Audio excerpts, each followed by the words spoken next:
Hi, my name's Austin. I am the founder and the CEO of Flybodies. Flybodies is a health and wellness company that provides health and wellness programs for organizations and schools to help implement health coaching to their employees and teachers so that they can live happier and healthier lives. So I'm going to give you a presentation on what we use here at Flybodies. Yeah, let's jump into it. So for the agenda today, I'll give you a little bit of background on myself, some statistics that I think you'll find very interesting in regards to smoking and obesity. The Fly Five are the five principles that we use at Flybodies when we are working with any clients or any organization to help them lose weight and live healthier lifestyles. We're going to talk about some anti-Fly Five habits, consistency, and we'll get into some daily schedules that are going to help you. So a little bit of background on me. That first picture up in the top left-hand corner is my glory days back in Polk County High School. Played football for the Wolverines from 2003 to 2007, graduated 2007, and then went to the Air Force Academy in Colorado Springs, where I graduated in 2012. After that, went into active duty Air Force for 7.5 years, where I actually played rugby for the active duty team and was a missileer for a couple years, and then was an acquisitions officer. So I worked with companies like Lockheed Martin, Raytheon, Northrop Grumman, all the big contractors that provide support to the U.S. military. Fast forward till now, I have started a company called Flybodies, and the first person that I worked with was actually my brother. When I was living in California, he was going through some weight management issues, and he asked me to help him try to lose some weight. He ended up losing 75 pounds and basically changed his life for the better and set him on a really good path to living a healthier lifestyle. So we started Flybodies, and it's been going really well since. So we've worked with a ton of people, worked with a lot of schools and organizations to help them get healthier and happier. So jumping right into it, I know this is something that's not meant to scare you, and it's not meant to like throw this in your face whatsoever. It's just for your understanding and your knowledge.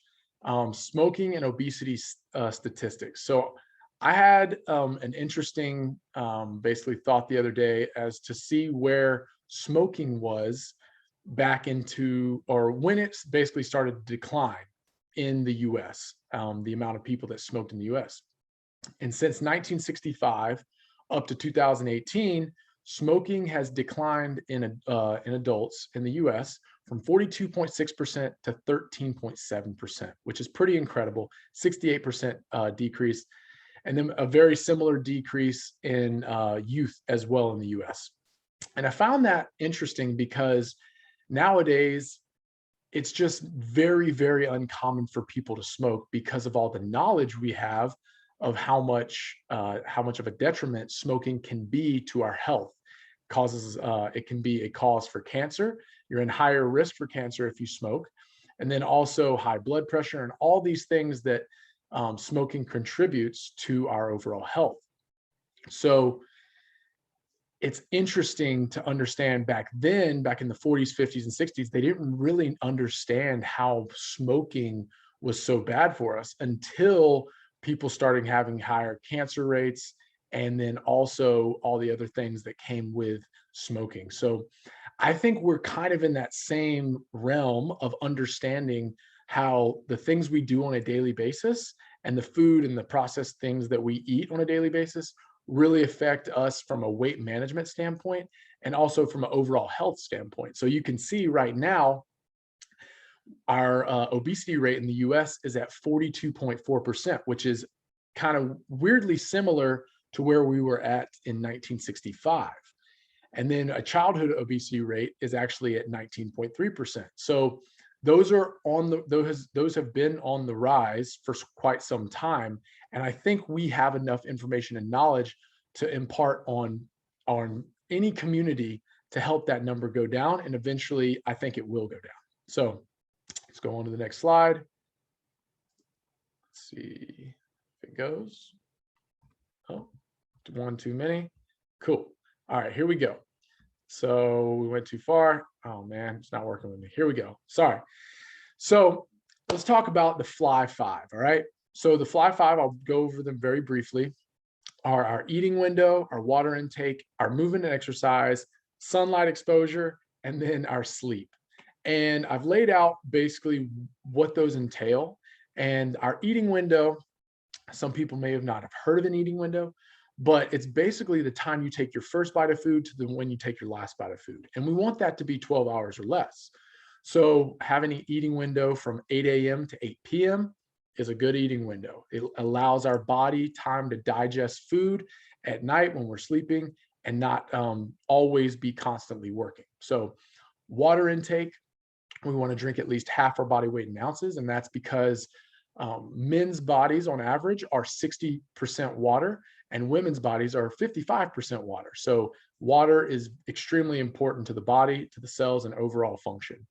Movement and exercise, we want to get at least 15 minutes of vigorous exercise or 30 minutes of moderate exercise 5 times per week.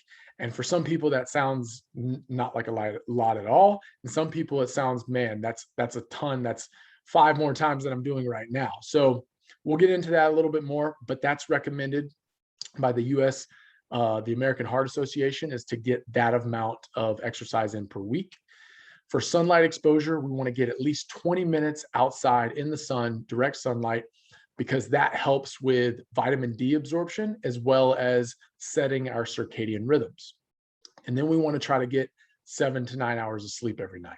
So those 5 things we're going to talk about a little more in depth, but we want to try to do those 5 things almost every day through the week, if not every day of your life.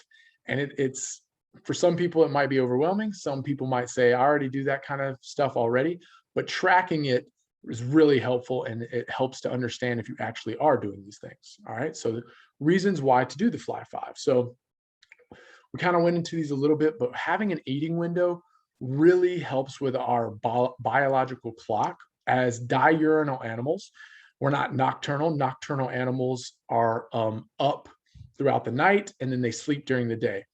We are up during the day and sleep throughout the night. So it makes sense that we would eat during the day and not at night, which would be part of the anti-Fly Five. Is a lot of 24/7 operations serve food 24/7. And so we can eat whenever we want, which is kind of a necessity of living in the 21st century, but also can be a detriment. Water intake. We are almost always dehydrated as Americans. We have so many options to drink from, and water is usually the last one because it is not as cool and not as sexy to drink water, but it lubricates our joints, regulates our body temperature, and then nourishes our brain and spinal cord. And it is a great asset to our body because every cell in our body is around like 70 or more % water. Movement and exercise is incredible for our brain health and also helps with our sleep. So we have really become a sedentary community, and that has definitely hurt us when it comes to being able to move throughout the day and be more active. So we've had to basically institute things like going to work out to get our movement exercise throughout the day because we've become more sedentary. Sunlight exposure, it's the most natural way to absorb vitamin D. And like I said, it basically regulates our circadian rhythm. And how it does that is when we wake up in the morning and we see that sunlight, our body produces this hormone called melanopsin, or this helps us wake up.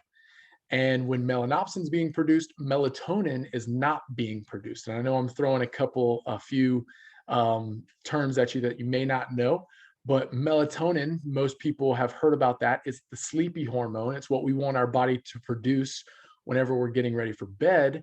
And the lack of sunlight is going to basically produce melatonin. So when we're producing melanopsin, it's helping regulate our bodies and our circadian rhythm to make us wake up, to make us be more alert. And then when we don't want sunlight exposure, or we don't want lights, which we'll get into a little bit in sleep, melatonin is produced. So on the going right into sleep, memory consolidation, information processing, physical growth, muscle repair. Sleep is a superpower. And I know when I don't get good sleep, I am cranky. I don't operate as well. I'm not as productive. And I know it's not always going to be perfect, the amount of sleep you get, but sleep is genuinely one of the most important things you can do, because it basically builds on everything, excuse me, so that you can produce better things throughout the day and have better thoughts and make better choices. So anti-fly five, this is what's really kind of going against why we usually can't do the fly five. And we'll go into these really quick. A big eating window, as you can see right underneath there, that picture shows Sunday to Thursday, it's open till 3 a.m. And then Friday and Saturday, it's open till 4 a.m. Meaning you can get food pretty much whenever you want. There's like a time frame, probably from 4, it sounds like, to 7 or 8 that you can't eat. So our 24/7 dining has really had an impact on when we're eating, as well as our schedules and stuff like that. So that's kind of going against our 12-hour eating window. But if we institute a 12-hour eating window, then we're not really worried about trying to eat that late at night. Water intake, we touched on this a little bit.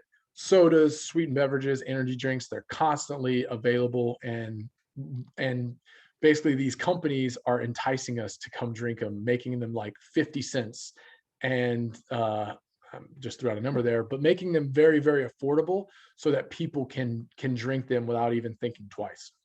Movement and exercise. We talked about sedentary jobs, burnout, and then also we always have 1,000 things to do and not enough time to do it. Sunlight exposure, I'd say, 90% of people are working indoors these days, and never going outside, because it's not something we do very often during the day. So our jobs have really made us be more indoor people. And then sleep, we always have late night shows that we want to watch. And then also looking at blue screens is really preventing us from producing that melatonin I was talking about. Basically, when we see blue light, our bodies start producing melanopsin. So that's one reason why we need to shut down the blue light as we're getting ready for bed, so that our bodies can produce melatonin. So with these fly five, consistency is really key. It's like, I kind of compare it to a Roth IRA when you're investing.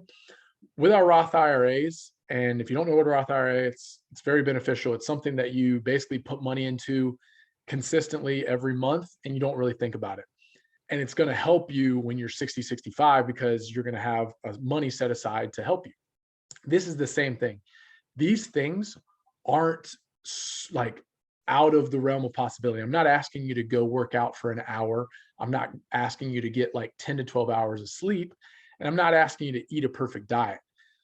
We're trying to give you a framework so that you can consistently do these things. And so over a long period of time, you consistently are able to do these things each day, so that it builds on each other. And you don't have to do it every day, and it doesn't have to be perfect. But if you're doing it 5 to 6 days out of the week, that's building consistency. And that's what we really want to do when we're working with any clients or any organizations, is to build consistency. So how does Flybodies help with building this consistency? We provide meal plans that don't tell you exactly what you need to eat for every meal, but we give you guidelines and grocery lists to pick up these things, so that it tells you, hey, these are some meals that you want to eat throughout the week. And then it allows you to make those decisions on your own as well. And we can also give you meals that you can fix, so that you don't even have to think about cooking something grandiose, or something that you've never cooked before. It's like, okay, I have instructions on how to do that. Workouts, we provide very short, high intensity workouts that get your blood flowing, and it allows you to not have to think about it. So a lot of times people don't want to have to think when they're working out. They just want to do it because it's already a burden to even try to get working out. So that's why our workouts really, really help people just knock it out in like 15 to 20 minutes, and then you're done for the day. And then the last thing is you can do all these, you can do the Fly Five on your own. You have the knowledge. If you do these things, you're going to be on a good path. What helps people with us is the coaching and the feedback and the education that we provide while you do the Fly Five. You know, a lot of people have questions and just want to make sure that they're doing the right things. And then also having an education on why you're doing the things you're doing is super helpful. And I'm trying to get, through this presentation as fast as you can and give you like the hard hitting nuggets that are going to help you go forth and conquer. But basically, health and wellness is a lifelong thing, and you're constantly learning about your life, constantly learning about what's helping you with your current stage in life, what's going to help your kids and your family as well. So teacher schedule examples. Basically, these are just two rough examples. We'll go through one of them. You wake up, first thing you do, 16 ounces of water.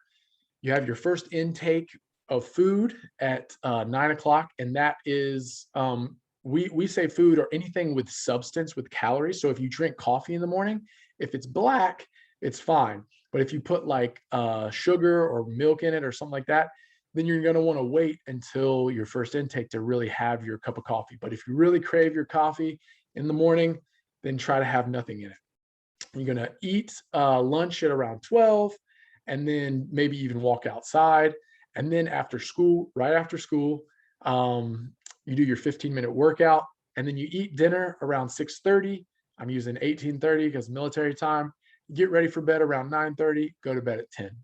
And then the same thing on the right side there. It's just doing your workout earlier in the morning so you can knock it out so you don't have to worry about it later in the evening. But basically, those are two like realistic schedules that you don't get in all the Fly Five. Now, you would be drinking water throughout the day, but it's not super, super difficult to get these things in if you have a laid out schedule.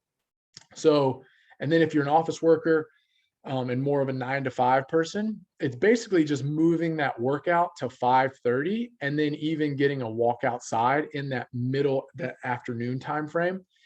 And so it's not much different. I mean, you're backing your workout a little bit, but it's not too different. And so you have these schedules to kind of give you a framework so that you understand, okay, this is going to give me an idea of how I can knock out these Fly Five. So that's the entire presentation. We'll go back to the Fly Five one more time. Let's see if it's going to work for us.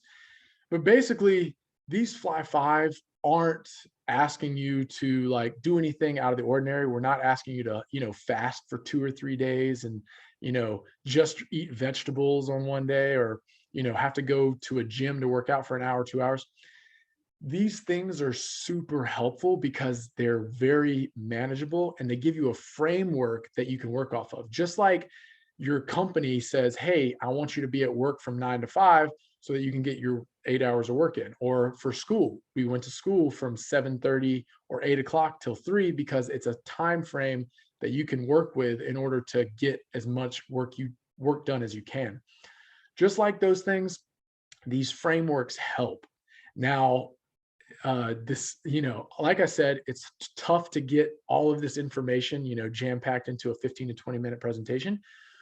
But when you work with Fly Bodies, we basically walk you through all this stuff and we make it very, very easy to understand why you need to do these things and why it's so beneficial, because the more you do it, the more you understand and how you feel, and you'll start to sleep better, you start to feel better, you start to have better thoughts, better ideas, and then the people around you just start feeding off of it as well. So I hope that was helpful. If you ever have any questions, you can reach out to me. My email is austin.o@flybodies.co. And then, you can always check us out online at fly-bodies.com. And if you ever have any questions, feel free, you can reach out. I hope this was helpful. And that's all I have. Thanks for coming, or thanks for watching. And Have a great day, and I hope you implement these things. Thank you.